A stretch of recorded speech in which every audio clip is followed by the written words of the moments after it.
one of the best schools in the country for what you're going to. Yeah.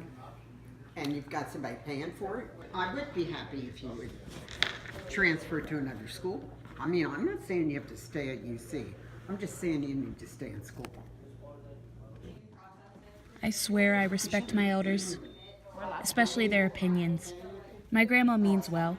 I know that because she's a fear-based thinker, just like I am. Her fear tells her that if I leave college now, in my second year, I won't ever return. I'll make minimum wage for the rest of my life, then I'll die in the woods or something. Whereas if I stay in school, I can get a high-paying job, marry Mr. Harvard, and live eternally in greatness. I hear a lot that I won't go back if I leave now, but I have talked to a lot of people who lead me to believe otherwise. Take Will, one of my favorite coworkers, for example. He spent 2 years as an IT student until he realized he couldn't do it anymore. What was the day that you decided to drop out like? Was there like a day, or was it like a series of moments that built up? No, there was a day. I went in for my second class in Java programming, and there's only five of us left because most of the class had dropped out at this point. It was very competitive. The teacher that we had was really harsh in his grading, so he would end up scaring a lot of students off. And I remember one kid came in with a project where he had completely, through ASCII code, done a picture of Homer Simpson to the T. All the detail, everything. This guy loved coding. It was insane. So I realized at that point, I was like, I'm never gonna get to that point. I'm done with this. I was like, I came in and like I had drawn a line and I had generated a staircase by accident. After 2 years off of school, Will went back for audiovisual to pursue his career in music. Another coworker I admire is Suzanne. She is reading I Dare Me, a book that encourages readers to tackle their fears.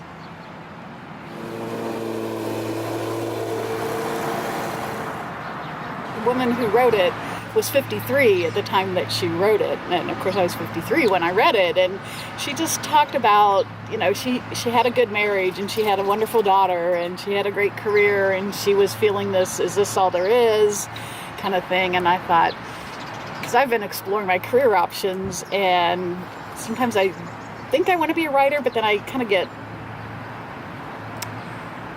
afraid to put my stuff out there. I went to get my hair cut and colored one day, and I said something to the stylist about, I was thinking about putting a little bit of red in my hair, and she's in the fall.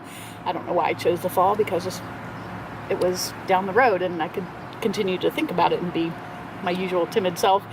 And she said, well, we could do that today. And I was like, no, but then in my mind I was like, I Dare Me starts today. I dare you to do this. And I did. And I was like really shocked at what a rush it was. How do you think the dares help you in your journey to having a long and happy life?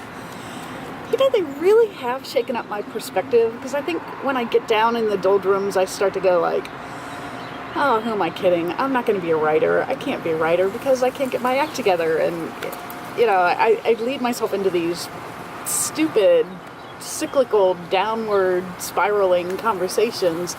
And the dares, they somehow shake that up. Suzanne's story doesn't exactly parallel mine, but it does remind me that risk pays off. Besides, is dropping out of college even all that big of a risk? Newsweek argues maybe. While having a high school degree used to be enough to make it into the middle class, the bar is higher today. Millennials are the first generation that need to have a college degree and experience to compete before they even enter the workforce. Regardless of the statistics, I can't think of anything I want more than time off to adventure. It is said that we're the most authentic versions of ourselves when we are little. I was a risk taker when I was little. No, don't you dare let go now.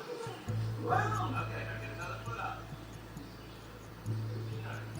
Come on.